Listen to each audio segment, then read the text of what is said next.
construit avec l'équipe de l'EADES un atelier ce matin autour de la question de l'événementiel responsable. L'activité événementielle est très sensible aux phénomènes météorologiques. L'ADES Ouest Côte d'Armor, c'est une association qui œuvre pour le développement de l'économie sociale et solidaire sur l'ouest des Côtes d'Armor. Donc c'est l'Agnon Trigger Communauté, Guingamp-Paimpol Agglomération et les Farmers Communauté, c'est 3 territoires. Et on a 2 missions principales. La première, c'est qu'on œuvre pour le développement économique de l'économie sociale et solidaire. Et donc on accompagne des entreprises à se développer dans l'économie sociale et solidaire et des porteurs de projets à créer leur entreprise. Et la seconde, c'est qu'on a pour mission de promouvoir l'économie sociale et solidaire auprès du grand public. Planétaire. Les associations, enfin, comme les entreprises, à mon avis, maintenant sont sensibilisées à l'environnement, c'est certain, mais très concrètement, les démarches écologiques ou avec une vraie réflexion sur l'impact environnemental, ça commence tout juste en fait dans les associations et dans les projets stratégiques des associations. Voilà, donc c'est tout nouveau, donc effectivement là, ouais, on apprend des choses ce matin, ouais, c'est intéressant. Tension planétaire, il y a beaucoup de sujets qui ont été évoqués ce matin dont ils n'avaient même pas conscience auparavant. Il faut savoir que 80% de l'impact carbone d'un événement est plutôt lié au transport.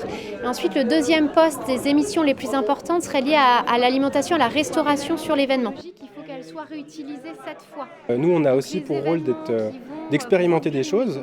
Dans nos adhérents, on a des structures qui sont très pointues sur les questions des transitions.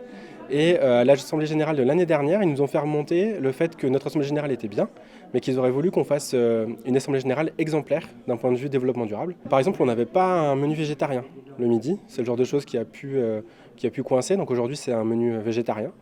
Et on a fait vraiment attention à faire en sorte que les gens puissent faire du covoiturage. L'économie sociale et solidaire va être un aiguillon pour réfléchir, un aiguillon parmi d'autres, mais pour infléchir ces trajectoires en termes d'émissions de gaz à effet de serre, en termes de protection de la biodiversité, mais aussi en termes de prise en compte de l'humain, davantage peut-être que dans l'économie classique. C'est hyper important de prendre le temps de partager nos pratiques, d'y réfléchir ensemble.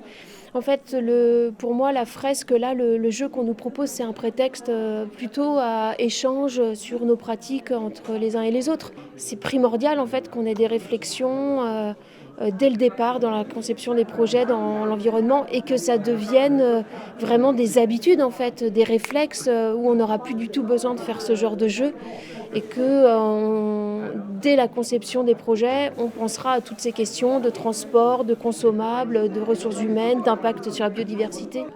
L'addition de nos petites pratiques et des petits impacts que ça peut apporter qui font qu'à l'échelle mondiale, on va pouvoir faire évoluer les choses et c'est surtout donner l'exemple, voilà, être exemplaire dans nos pratiques. C'est plus clair.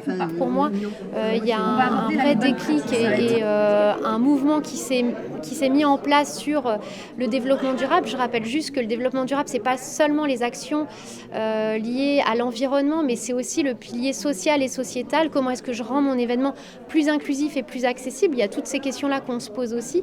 Il y a beaucoup de volonté, en tout cas, de faire mieux.